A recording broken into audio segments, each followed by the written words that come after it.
पश्चाताप का अर्थ है जो आपने किया उसके लिए पछतावा। यदि आप चोरी करते हैं तो आप चोरी के लिए पछता लेते, आप हिंसा करते हैं तो आप हिंसा के लिए पछता लेते। आपको दोष अपने दुष्कृत्य में अवश्य दिखता है, किंतु अपने आप में नहीं।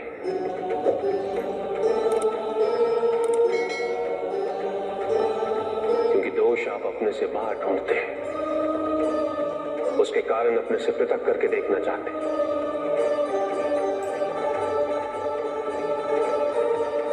यदि आप ऐसा नहीं करेंगे तो अपने अहम को, अपने अहंकार को सुरक्षित कैसे रख पाएंगे? और इसके लिए सबसे सरल माध्यम बन जाता है पश्चाताप। तपस्या तो सभी करते हैं, किंतु केवल अपने स्वार्थ में। कोई भी ईश्वर को प्राप्त करने के लिए तपस्या नहीं करता।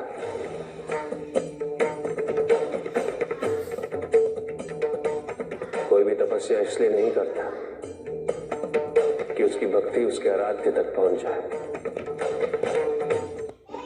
मृत्यु चाहते हो, मुक्ति चाहते, किंतु मृत्यु से मुक्ति प्राप्त नहीं होती। ना ही मृत्यु जीवन का अंत होती। सृष्टि ही जीवन, प्रकाश ही जीवन। और यदि जब हम नेत्र खोले और हमें प्रकाश की अनुभूति ना, तो इसका यह अर्थ नहीं कि प्रकाश कहीं नहीं। प्रकाश है। आवश्यकता है तो अपने नेत्र खोलकर अंधकार के परे देते। यदि इस संसार में उन्नति तभी संभव है जब इस संसार में समानता, बराबरी। कोई सर्वशक्तिशाली ही नहीं रहेगा तो कोई निर्बल नहीं होगा। यदि कोई बड़ा नहीं होगा तो कोई छोटा ही नहीं रह पाएगा। शक्ति के इस असंतुलन को संतुलित रखना अनिवार्य है, क्योंकि ईर्ष्यापूर्ण प्रवृत्ति व्यक्तिगत होती है। वो केवल अपने स्वार्थ, अपने उद्धार तक ही सीमित रहती है। ईर्ष्या ही वो विष है जो व्यक्ति के हृदय में ना हारने की महत्वाकांक्षा को जन्म देती। जीतने की इस व्यवस्था से ग्रसित मनुष्य धर्म अधर्म, न्याय अन्याय, उचित अनुचित का ज्ञान भूल जाता है।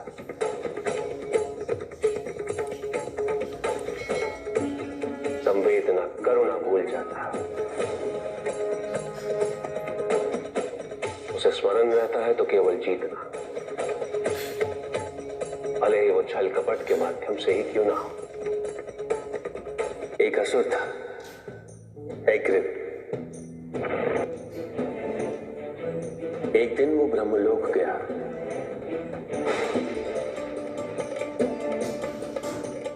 और बड़ी चालाकी से उसने ब्रह्मदेव से चारों वेद प्राप्त कर लिए।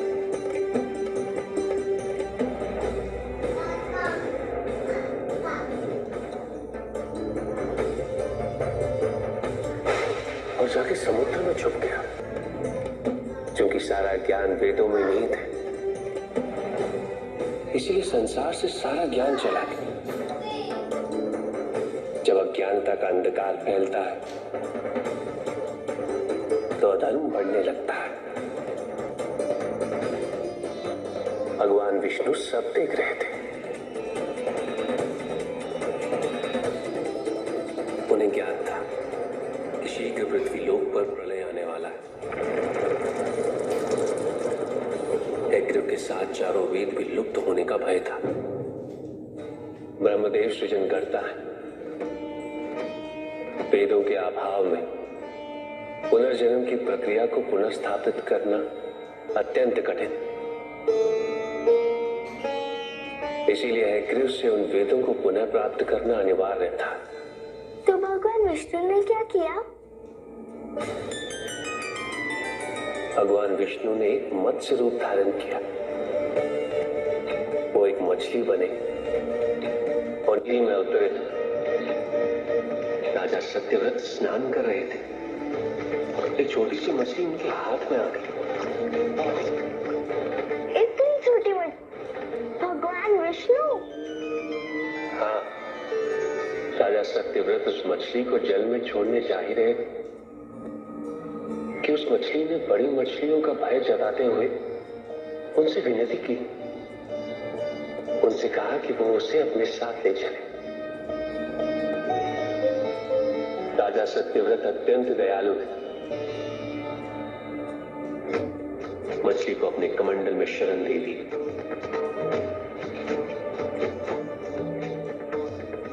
और अपने महल में ले गए।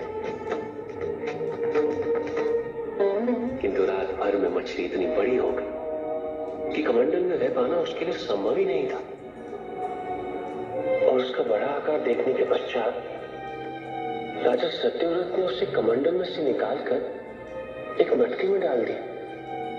मटकी में डालने के पश्चात उसका आकार पुनः बड़ा हो गया। तो राजा सत्यव्रत ने उसे मटकी में से निकालकर एक सरोवर में रख दिया।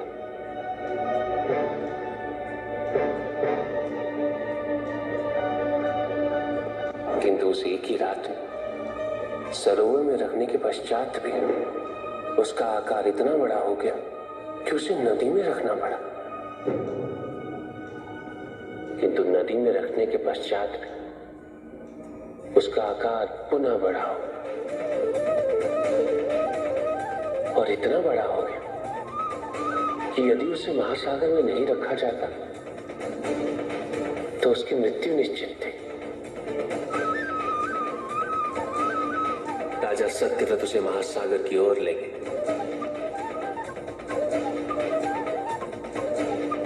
क्योंकि राजा सत्यव्रत तपस्वी थे, ज्ञानी थे, उन्हें आभास हुआ कि ये कोई साधारण मछली नहीं, ये स्वयं साक्षात भगवान विष्णु ही है। भगवान विष्णु राजा सत्यव्रत की उदारता से अत्यंत प्रसन्न थे। इसीलिए उन्होंने राजा सत्यव्रत को मत्स्य रूप धारण करने का कारण बताया। साथ ही उन्होंने सत्यव्रत से कहा कि आज से 7वें दिन प्रलय आएगा, समस्त पृथ्वी जल में समा जाएगी। किंतु आप सप्त ऋषियों के साथ साथ अनाज, वनस्पति व अशुद्धों की प्रत्येक प्रजाति के बीच और प्रत्येक पशु का एक एक जोड़ा लेकर एक विशाल नौका में सवार होकर मेरी प्रतीक्षा कीजिएगा। केवल एक ही स्थान ऐसा होगा जिसकी ऊंचाइयों को जल छू नहीं पाएगा। मैं लौटूंगा और आपको वहां लेके चलूंगा। ऐसा कौन सा स्थान था? हिमालय पर, अर्थात तुम्हारी माता के पिता हिमालय। फिर क्या हुआ? ऐसा कह के भगवान विष्णु समुद्र में चले गए और अपने मत्स्य रूप में उन्होंने हैग्रीव को ढूंढ निकाला। उस दुष्ट का वध करके वेदों को पुनः प्राप्त कर लिया। तो क्या पहले आया? हाँ, ठीक 7वें दिन। किंतु भगवान विष्णु के आदेश अनुसार राजा सत्यव्रत एक विशाल नौका में उनकी प्रतीक्षा कर रहे थे। तभी विष्णु जी एक सींग वाली विशाल स्वर्ण मत्स्य रूप में प्रकट हुए। नौका को मत्स्य से बांधते हेतु सर्पराज वासुकी का प्रयोग किया गया और विष्णु जी ने अपने वचन अनुसार उन सबको हिमालय तक सुरक्षित पहुंचाया ताकि प्रलय के पश्चात वेदों के आधार पर संसार पुनः बसाया जा सके।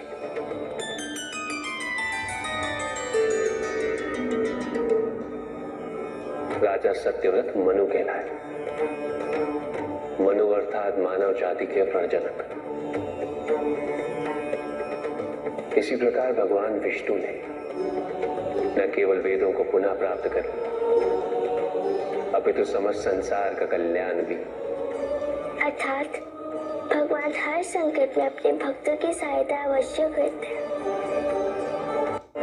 अस्थिरता तो केवल अविश्वास से आती है। स्थिरता के लिए विश्वास अनिवार्य। विश्वास और शांति की निरंतरता बनाए रखना कैसे संभव है? इस नकारात्मकता का प्रसार हम कैसे रोकें प्रभु? केवल इस जागरूकता से कि सब कुछ अहम से संबद्ध नहीं है। जब भी किसी व्यक्ति के कार्य में अहम भाव प्रबल हो तो अहंकार व्यक्ति जैसा भी हो उसे अस्तित्व केवल वैसा ही प्राप्त होता है। व्यक्ति यदि अपने कर्मों के लिए अपने को उत्तरदायी समझे तो स्वतंत्र था। जब तक व्यक्ति किसी और को उत्तरदायी समझेगा तब तक वो निर्भर रहेगा। व्यक्ति यदि ये सोचे कि उसके दुख का कारण कोई और है तो सुखी कैसे रह पाएगा? यह असंभव है, क्योंकि दूसरों को परिवर्तित करना उसके वश में नहीं। वो तो केवल अपने आप को परिवर्तित कर सकता है। यही एक स्वतंत्रता है उसके पास। जो पीड़ा है, जो कष्ट है, वो व्यक्ति के अपने फल है, अपने निर्णय के फल। और जिस दिन वो अपने निर्णय परिवर्तित कर ले उसी दिन उसके जीवन में परिवर्तन भी आ जाएगा। जिन्होंने जीवन के प्रति घृणा सिखाई उन सभी व्यक्तियों ने पृथ्वी को नर्क बनाने में अपना योगदान दिया। इसलिए अधिकांश व्यक्ति अपने दोष, अपनी त्रुटियां और अपनी व्यर्थता को जीवन पर आरोपित कर मुक्त हो जाते हैं। उन्हें लगता है कि जीवन ऐसा ही होता है और उसके समक्ष वो विवश। वो ये नहीं समझते कि वो जिन प्रवृत्तियों को लिए वो प्रवृत्तियां दुख को जन्म देने वाली वृत्तियां हैं। वो अपनी अज्ञानता के गहराई से अनभिज्ञ है और वो अपने अहंकार में ये स्वीकार नहीं कर पाते कि वो तो कुछ जानते ही नहीं। अहंकार सर्वज्ञता का भ्रम उत्पन्न करता है। न जानने की स्वीकृति बहुत बड़ी विनम्रता है और वही पवित्रता भी है। हमें संसार में संतुलन को बनाए रखने के लिए पवित्रता के आधिक्य की आवश्यकता है। किंतु प्रभु, इस पवित्रता में कौन से लक्षण अनिवार्य हैं? अनेकों लक्षण, किंतु इन परिस्थितियों में जो सबसे अधिक महत्वपूर्ण है वो है सतित्व। सकारात्मक ऊर्जा का सबसे पावन स्वरूप सतित्व। इस सतित्व पर मात्र विश्वास ही पर्याप्त है व्यक्ति को सुरक्षित रखने के लिए।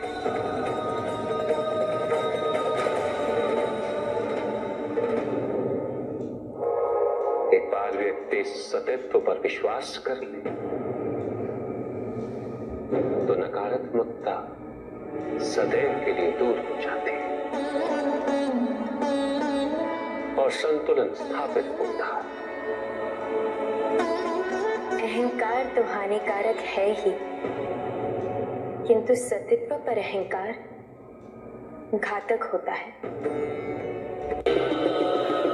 जहां न अमृत, न विष, न सुख, न दुख, न स्वर्ग, न नरक, वही परम आनंद है। उसी परम आनंद तक की यात्रा है तुम्हारी। ये यात्रा आनंद के सानिध्य की है। ये यात्रा सानिध्य के आनंद की है और इस यात्रा में मैं प्रतिपल तुम्हारे साथ हूं। मुझे ढूंढो मत, केवल पहचानो तुम ही मैं हूं, मैं ही तुम। हर आरंभ का मैं ही अंत हूं। सदैव मेरा ही आरंभ होगा।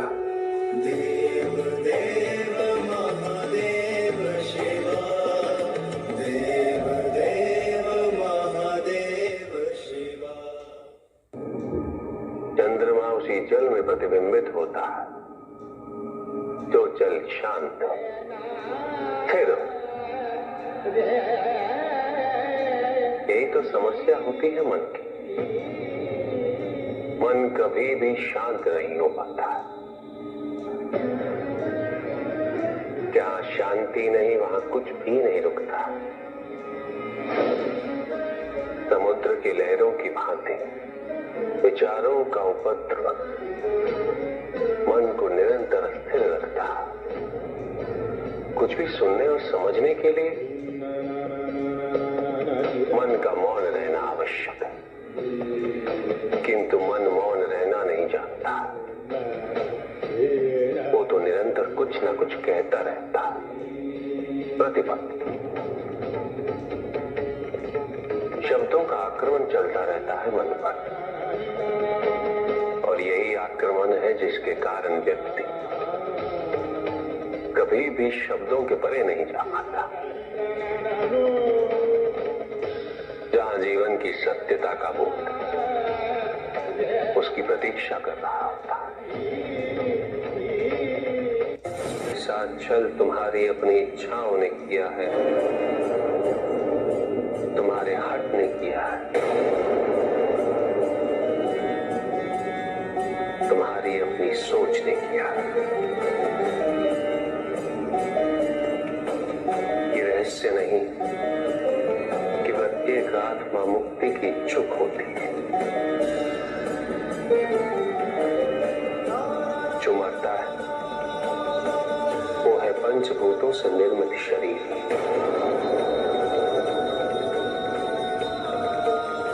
किंतु आत्मा तो अजर है, अमर है।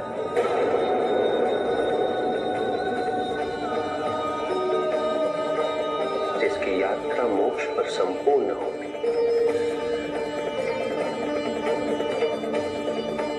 जहां सांसारिक बंधनों से व्यक्ति मुक्त हो जाता है।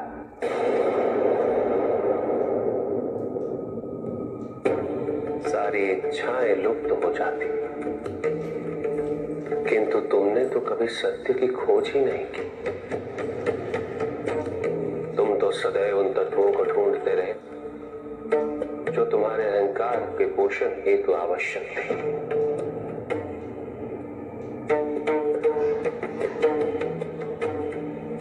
किंतु सत्य तो यही है कि ना कोई तुम्हारा है और ना तुम किसी के। जो है वो परमात्मा का है और जो नहीं वो भी परमात्मा का ही है। इस शरीर में तुम इस सत्य से अनभिज्ञ हो, किंतु इस शरीर के पूर्व तुम्हें इस सत्य का बोध था और इस शरीर के पश्चात भी रहेगा। प्रश्न ये है कि क्या तुम इस सत्य को अभी स्वीकार करना चाहते हो?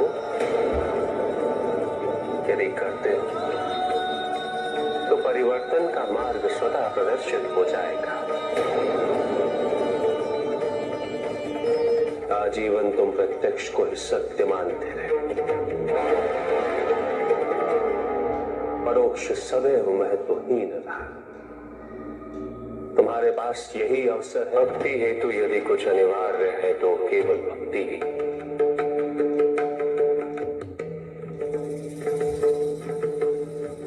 किंतु प्रश्न ये है कि क्या आपकी भक्ति संपूर्ण है? विश्वास और भ्रम के बीच की रेखा अत्यंत महीन होती है।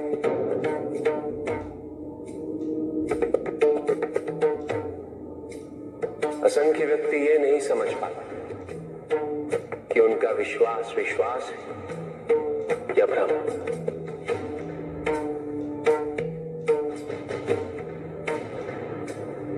मुझ तक पहुंचने के लिए किसी और की आराधना अनिवार्य नहीं। मेरे सच्चे भक्त तो मुझे किसी भी रूप में पूज सकते, किसी भी रूप में प्राप्त कर सकते। ओम नमः शिवाय। पुरुष और प्रकृति एक है, वो कभी पृथक नहीं हो सकते। शक्ति शिव के बिना अधूरी है।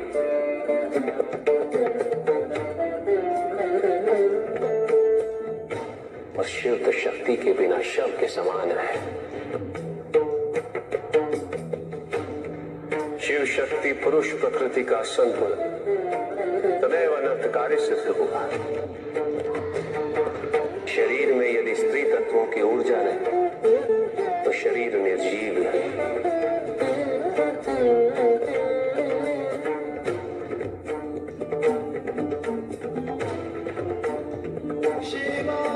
शक्ति और शिव के संपूर्ण रहस्यों को समझ लेना भक्ति, ज्ञान और तपस्या की पराकाष्ठा है।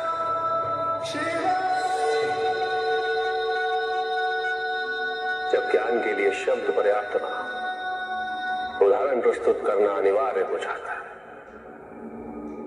केवल आपके लिए ही नहीं, अपितु आपके माध्यम से समस्त संसार को शिव और शक्ति की संयुक्ता से पुनः अवगत कराना इस प्रसंग का उद्देश्य था। चुप। सत्य को जानने के लिए वन में जाना अनिवार्य नहीं है। अपने निजी, पारिवारिक और सामाजिक दायित्वों का परित्याग भी आवश्यक नहीं है। सत्य तो सदैव हमारे साथ है, हमारे सामने है, किंतु हम स्वयं धीरे धीरे उस पर अपने क्रोध, अपने अहम, भय, विचार और महत्वाकांक्षाओं जैसे कई आवरण चढ़ा देते हैं। सत्य हमसे नहीं, हम स्वयं सत्य से दूर हो जाते हैं।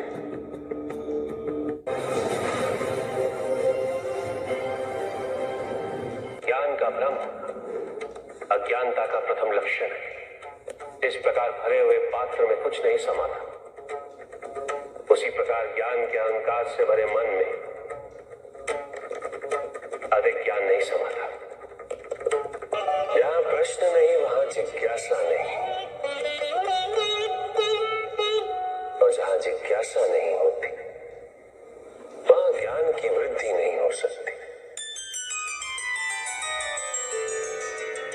निसंकोच होकर पूछिए, प्रभु आप तो कालोपरी हैं, सर्वज्ञ हैं, त्रिकालदर्शी हैं।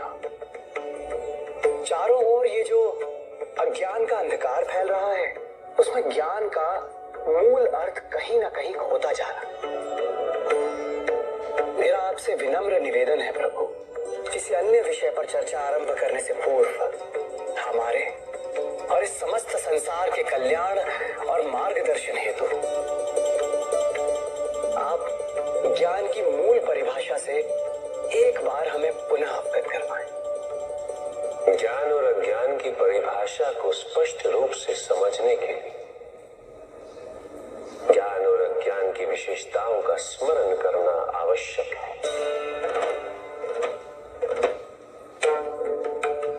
जिसके कारण स्वार्थ, विनाश, क्रूरता, अशांति और भय में वृद्धि हो,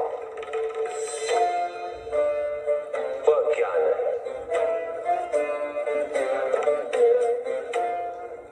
किंतु जो व्यक्ति को उदार, निर्भीक, सहनशील और विनम्र बनाए, वही ज्ञान है। अज्ञान की शक्तियां दुरुपयोग करने हेतु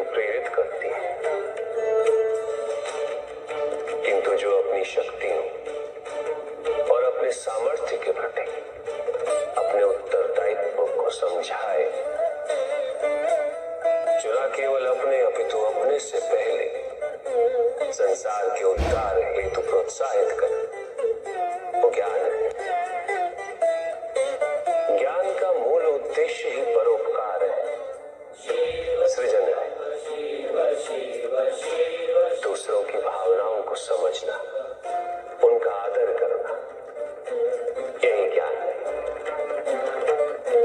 क्योंकि ज्ञान हमें न केवल अपने अपितु दूसरों के दुख और सुख के प्रति भी संवेदनशील बनाता है। किंतु जो दूसरों की भावनाओं का अनादर करे, उसे ज्ञान की श्रेणी में कैसे रखा जा सकता है? अज्ञान के कारण व्यक्ति सांसारिकता में बंधता जाता है, वो माया में उलझता जाता है। अज्ञान परम सत्य से दूर ले जाने का माध्यम है, किंतु ज्ञान व्यक्ति को परम सत्य की ओर ले जाता है। ज्ञान मुक्तिदायक है, मोक्ष का मार्ग है, और इस मुक्तिदायक ज्ञान का सर्वोच्च रूप है आत्मज्ञान। और यही ज्ञान की पूर्णता भी है।